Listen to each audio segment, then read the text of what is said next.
आजकल नेपाल में भारत विरोधी गतिविधि तेज हो गया है। जब ओली साहब केपी ओली साहब जब प्रधानमंत्री थे तो उन्होंने संसद से पास करवा लिए, नेपाल के संसद से काला पानी लेपुलेख नेपाल का है। अब नए प्रधानमंत्री प्रचंड साहब बने हैं। ये कल इन्होंने कहा हमको काला पानी लेपुलेख उत्तराखंड का ये तीनों जगह भारत से बात करनी है, भारत से लेना है। उन्होंने जनगणना भी वहाँ पर करवाने का प्रयास किया। इसके पहले हम इतिहास के पन्नों को पढ़ते हैं, इतिहास के पन्नों को हम पढ़ते हैं, उस पर सोच भी करते हैं, उस पर विचार भी करते हैं। नेपाल में सब दिन से हमारा अपमान हुआ है।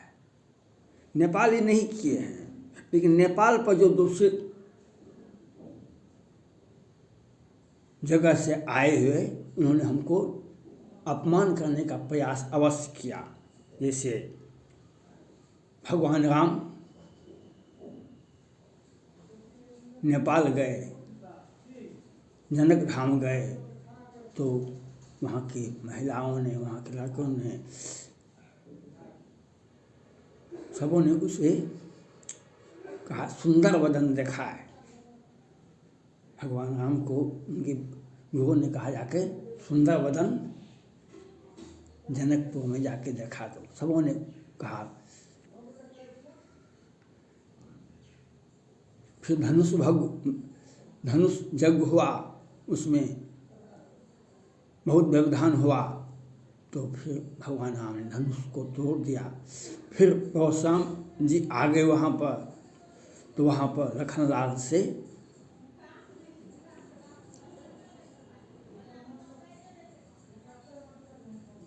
बात बढ़ गई। यहाँ को वहाँ कोई बतिया नहीं। लखनलाल को बहुत कुछ कहे तो लखनलाल ने कहा यहाँ पर कोई कुम्हार का बतिया नहीं है। तो परशुराम जी ने राम पर आक्षेप लगाए, कहूँ बंधु संबान। तो भगवान राम तो मुस्कुराते रहे, हंसते रहे। ये मर्यादा पुरुषोत्तम थे तो सबों का सम्मान करना उनका धर्म था। तो भगवान राम पर बहुत तीखा बाण चलाए परशुराम जी। तो भगवान राम ने कहा जो हम निधि रही विप्रवधि सत सुनो भगुनाथ को अस जही सुबद जही भय वस ना भय मास। भगवान राम ने कहा गुनह लखन कर हम पर दोषु बक्र चंद्र मही गसै नहीं राहो। गुनह लखन कर हम पर दोषु बक्र चंद्र मही गसै नहीं राहो। और अंत में परशुराम को क्षमा कौन दो भाता, क्षमो क्षमा मंदिर दो भाता, क्षमो क्षमा मंदिर दो भाता। परशुराम को राम को कहना पड़ा, परशुराम जी को राम को कहना पड़ा। आज वही स्थिति परिस्थिति हम नेपाल के प्रधानमंत्री प्रचंड साहब से अपील करते हैं। आपने तो अपने नक्शा में पास करवाया काला पानी लेपुलेख हमारा है, आपका है। चाइना ने तो उत्तराखंड, हिमाचल प्रदेश, अरुणाचल प्रदेश, तवांग, लेह लद्दाख सभी पर नाम बदल दिया, लिख दिया और उसका नाम भी बदल दिया भारत का। लेकिन हर्ष क्या हुआ, आप ही के नेपाल में कहा था शी जिनपिंग साहब ने हम हड्डी हड्डी तोड़ देंगे। आज इसका हड्डी टूट रहा है। आपको यह देखना चाहिए। आप ही के नेपाल में 19 में आए हुए थे शी जिनपिंग साहब, पाकिस्तान गए थे, भारत आए थे, भारत से नेपाल गए थे, तो वहाँ पर बोले थे कि हम हड्डी हड्डी चाइना का जो विरोध करेगा उसका हम हड्डी हड्डी तोड़ देंगे, हड्डी पसली तोड़ देंगे। किसका हड्डी टूटा? डोकलाम विवाद हुआ था 72-73 दिनों तक। फिर लेह लद्दाख पेंगोंग झील पर हमारे 20 जवान शहीद हुए, उसके सैकड़ों जवान शहीद हुए और सैकड़ों को हेलीकॉप्टर से उठा के ले गए। इनका हड्डी हड्डी टूट गया था। और तवांग में तो चीन का इतिहास ही विलुप्त हो गया विश्व से। जो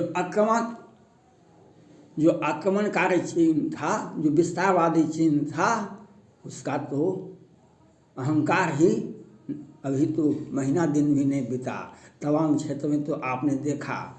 इसलिए हम नेपाल की जनता से, बुद्धिजीवी से, भारत अभी विश्व का सबसे बड़ी सेना, विश्व का सबसे बड़ी जनसंख्या, विश्व का सबसे बड़ा विस्तारवादी नीति, विश्व का सबसे बड़ा संपूर्ण विश्व उसी का है। दक्षिण चीन सागर हो या प्रशांत महासागर हो या जापान का काको द्वीप हो, चाहे ऑस्ट्रेलिया का हो या चाहे वियतनाम का हो, ताइवान तो उसका संवैधानिक अंग का देश का चाइना का अभिन्न हिस्सा है। वन चाइना पॉलिसी भारत ही नहीं, अमेरिका पूरा विश्व मानता है। ताइवान उसी का है। लेकिन आज ताइवान में घुसने के लिए चाइना को 100 बार सोचना पड़ता है और घुस नहीं पाता है। वह उसे हथिया लेगा, वह उसके बस की बात नहीं है। उसे अपने मिला लेगा। वह घोषणा तो खूब किया, इनसी पॉलिसी में भी दिखा दिया अमेरिका ने, तो चाइना का क्या हस हुआ। आज हम चाइना को बार बार पीट रहे हैं। उसके सैनिकों को, जो चाइना का ग्लोबल टाइम्स और चाइना का विदेश मंत्री, चाइना का राष्ट्रपति शी जिनपिंग साहब कहते थे, हिमालय को हिलाना आसान है, PLI को छूना आसान नहीं है। PLI को हिलाना आसान नहीं है। कहाँ गया चाइना का वह नीति? और चाइना की बातों पर आप भारत से विवाद पैदा करें। भारत से नेपाल का, जब अंग्रेज़ों का शासन का विरोध करता था भारतीय अंग्रेज़ों का, तो अंग्रेज सभी को फांसी नहीं देते थे। अंग्रेज सभी को जेल में भेज देते। काला पानी में अंग्रेजों का सत्ता था भारत में। 1885 से 1947 तक तो अंग्रेज़ों का शासन रहा है भारत पर।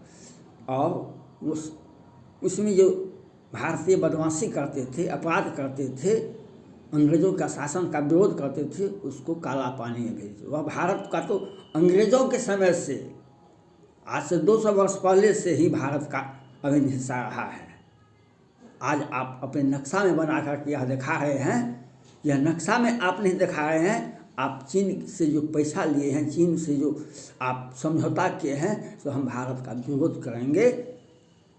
आप कर्ज ले करके अपना नेपाल का विकास कीजिए, लेकिन मेरा मानना है वहाँ के बुद्धिजीवी से, वहाँ के नागरिकों से, वहाँ के पढ़े लिखे लोगों से, वहाँ की जनता से, वहाँ की सरकार से भारत से विरोध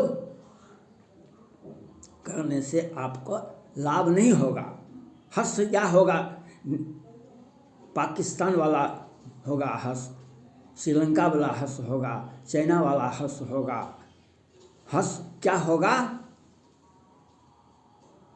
हमारा विरोध नेपाल में शुरू से ही होता आया है। भगवान राम के समय में ही वहाँ के निवासी जनक जी राम को स्वीकार किए, लेकिन वहाँ परशुराम जी स्वीकार नहीं किए। वह विदेशी ताकत थे उस वक्त, नेपाल के नहीं थे। इसलिए किसी के बहकावे में आकर के नेपाल की सरकार काला पानी लेख को जो अपना बता रहे हैं, वह 1947 के बाद का काला पानी हमारा नहीं है। 1885 से पहले का है। मुगल कालीन इतिहास में भी काला पानी हमारा है और अंग्रेज़ों के शासन काल में भी काला पानी हमारा है। तो आज आपका कैसे हो गया? आज मुगल कालीन इतिहास 250 वर्षों से 1526 से लेकर के 1985 तक मुगल कालीन इतिहास है। 1885 से 1947 तक